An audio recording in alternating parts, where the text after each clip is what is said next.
जय गणेश जी महाराज की। आज हम चौथ गणेश जी की कहानी कहेंगे। कहानी से पहले कुछ दाने हाथ में लेने चाहिए। आप सभी दाने हाथ में ले लें और कहानी सुने पूरी श्रद्धा से। चौथ और गणेश जी थे। एक दिन दोनों बालू रेत से खेल रहे थे। खेलते खेलते चौथ माता बोली कि क्यों गणेशिया, पृथ्वी पर कितना पाप छा गया है, चारों तरफ पाप ही पाप हो गया है। गणेश जी ने कहा नहीं, ऐसा नहीं है। यदि ऐसा होता तो पृथ्वी अब तक डूब चुकी होती। किसी ने तो धर्म की दूरी झेल ही रखी है। चलो हम परीक्षा लेते हैं। परीक्षा लेने के लिए चौथ माता ने बुढ़िया का रूप धारण किया और सारे गांव में भिक्षा मांगने लगी। भिक्षाम देई। लेकिन गांव के लोगों ने उस पर किसी ने ध्यान नहीं दिया। सब अपने अपने काम में व्यस्त थे। गांव खत्म होने में आया, लेकिन उसको किसी से भिक्षा नहीं मिली। उसकी नज़र एक टूटे फूटे मकान पर पड़ी। वह उस मकान के आगे गई और वहाँ जाकर भी उसने पुकारा, भिक्षाम देई। उस मकान में से एक बुढ़िया औरत निकली। उसने उनका स्वागत किया और कहा, बहन मेरे पास भी कुछ ज़्यादा तो है नहीं, लेकिन जितना ईश्वर ने मुझे दिया है हम मिल बांट के खाएंगे, आओ। और उनको बिठा लिया।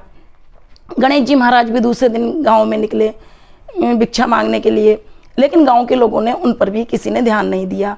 घूमते घूमते उसी मकान के आगे गणेश जी पहुँचे तो गणेश जी ने भी भिक्षा मांगी। गणेश जी का भी उस बुढ़िया ने स्वागत किया और कहा, बेटा ज़्यादा तो मेरे पास कुछ है नहीं, लेकिन जितना भगवान ने दिया है हम तीनों मिलके खाएंगे। गणेश जी महाराज प्रसन्न हो गए और गणेश जी महाराज और चौथ माता ने उस बुढ़िया को दर्शन दिए और कहा, माँ मांगो, आपकी जो इच्छा हो वो मांगो। वह बुढ़िया हाथ जोड़कर बोली, बेटा मैं क्या मांगूं, जिसे आपने के साक्षात दर्शन हो गए हों उसे और क्या मांगने की इच्छा हो सकती है भला। अब तो मुझे मोक्ष चाहिए। लेकिन गणेश जी महाराज और चौथ माता ने उस बुढ़िया को मकान दिया, महल दिए, अटारी दी, धन के चरे दिए, मान दिया, सम्मान दिया, उसके बच्चों को सुख शांति दी, अच्छी बहू दी, पोता दिया, सब कुछ दिया और वह अपने अपने स्थान पर चले गए। गणेश जी रणथंभौर में स्थित हुए, जो त्रिनेत्र गणेश के नाम से फेमस है। चौथ माता बरवाड़ा नामक गांव में पहाड़ी पर जाकर विराजमान हुई, जो आज सब जगह पूजी जाती है। जो भी गणेश जी और चौथ माता के पूरी श्रद्धा से भक्त जाते हैं उनकी सब मनोकामनाएं पूर्ण होती है, सबको सुख शांति मिलती है और उनके बच्चों के हर तरह के संकट दूर होते हैं।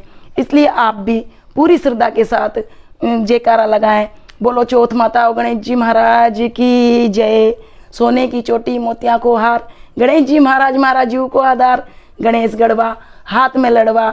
गणेश जी के 5 नाम कोई पूरी श्रद्धा और भक्ति से लेता है तो उसके सारे कार्य सिद्ध होते हैं। आप भी हमारे साथ प्रेम से गणेश जी के 5 बार नाम लें।